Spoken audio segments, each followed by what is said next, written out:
This is good legislation worked out over a long period of time, and a lot of thoughtful work went into it on both sides. Today I rise in enormous opposition to H.R. 6304 because, frankly, Madam Speaker, it's very difficult to put lipstick on a pig. And what we have here is the opportunity for the government to conduct mass untargeted surveillance of all communications coming into and out of the United States without any individual review and without any finding of wrongdoing. What Americans don't know is that this government can now surveil you for 7 days without any approval.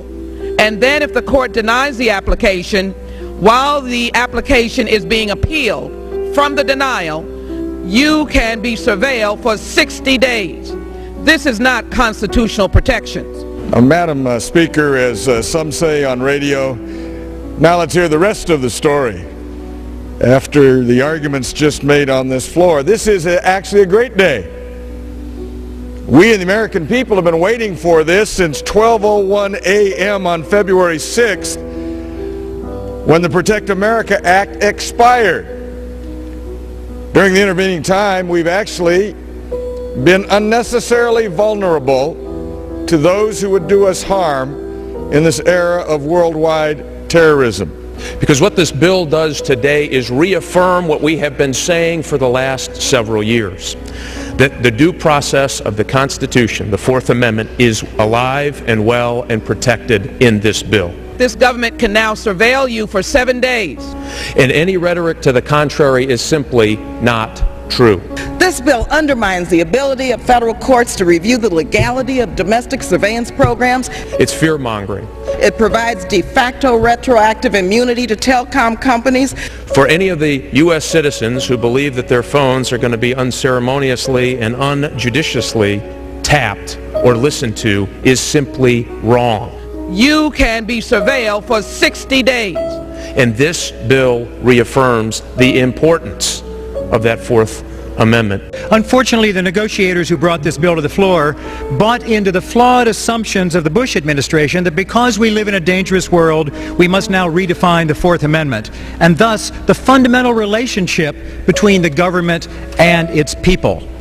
If this bill becomes law, it will perhaps be the only lasting legacy of the Bush-Cheney administration's overhaul of national security policy, a congressionally blessed distortion of congressional checks and balances. It permits massive warrantless surveillance in the absence of any standard for defining how communications of innocent Americans will be protected, a fishing expedition approach to intelligence collection that we know will not make Americans more safe. They prefer operating under an outdated law that makes it impossible to move with the speed and agility we need to have to protect the country in an age of terrorism. In this era of worldwide terrorism, jihadist terrorism, the fight against terrorism, wherever it may exist. Madam Speaker, I rise in opposition to this bill. I appreciate that some improvements have been made to Title I of the bill, but even these improvements are undercut by the scheme in Title II that means there will be no accountability and perhaps no adherence to the provisions of Title I. I cannot support the legislation's deeply flawed provisions relating to the issue of immunity for telecommunications companies. These provisions turn the judiciary into the administration's rubber stamp. The review provided for in this bill is an empty formality that will lead to a preordained conclusion, dismissing all cases with no examination on their merits. Under this bill, the courts are not allowed to ask whether the conduct of the corporations who assisted was in fact legal. They may only note that the administration says that it was legal. In other words, the decision on the ultimate question of legality, a decision the Constitution dedicates to the judiciary, will instead be made by the executive branch, with the judiciary acting as a rubber stamp. It turns the process of judicial review into a joke and denigrates a supposedly independent and co-equal branch of government. I'd like to point out that the grant of retroactive immunity to the telecoms is inconsistent with our basic principles, because we are breaking with a very proud tradition of intervening for the first time in a pending court decision in an effort to reach a preordained legal outcome. This bill says if the telecommunication companies violated America's privacy willfully, knowingly, knowing it was illegal, we are giving them immunity. Where is the excuse for that? In order to uphold the principle of the rule of law and the supremacy of the Constitution, we must reject this bill. Where is the excuse for turning a nation of laws into a nation that will be led by a president who knows how to manipulate our fears? The bill is a fig leaf granting blanket immunity to the telecom companies for possibly illegal acts without allowing the courts to consider the facts or the law. It denies people whose rights were violated their fair day in court, and it denies the American people their right to have the actions of this administration subjected to fair and independent scrutiny. Under this bill, large corporations and big government can work together to violate the United States Constitution, use massive databases to spy, to wiretap, to invade the privacy of the American people. There's no requirement for the government to seek a warrant for any intercepted communication that includes a U.S. citizen, as long as the program in general is directed towards foreign targets. This Congress must not allow the names of innocent U.S. citizens to be placed on secret intelligence lists. Under this bill, violations of Fourth Amendment rights and blanket wiretaps will be permissible for the next 4 years. Massive and untargeted collection of communications will continue. As Judge Walker put it in the AT&T case, quote, AT&T's alleged actions here violate the constitutional rights clearly established in the Keith decision.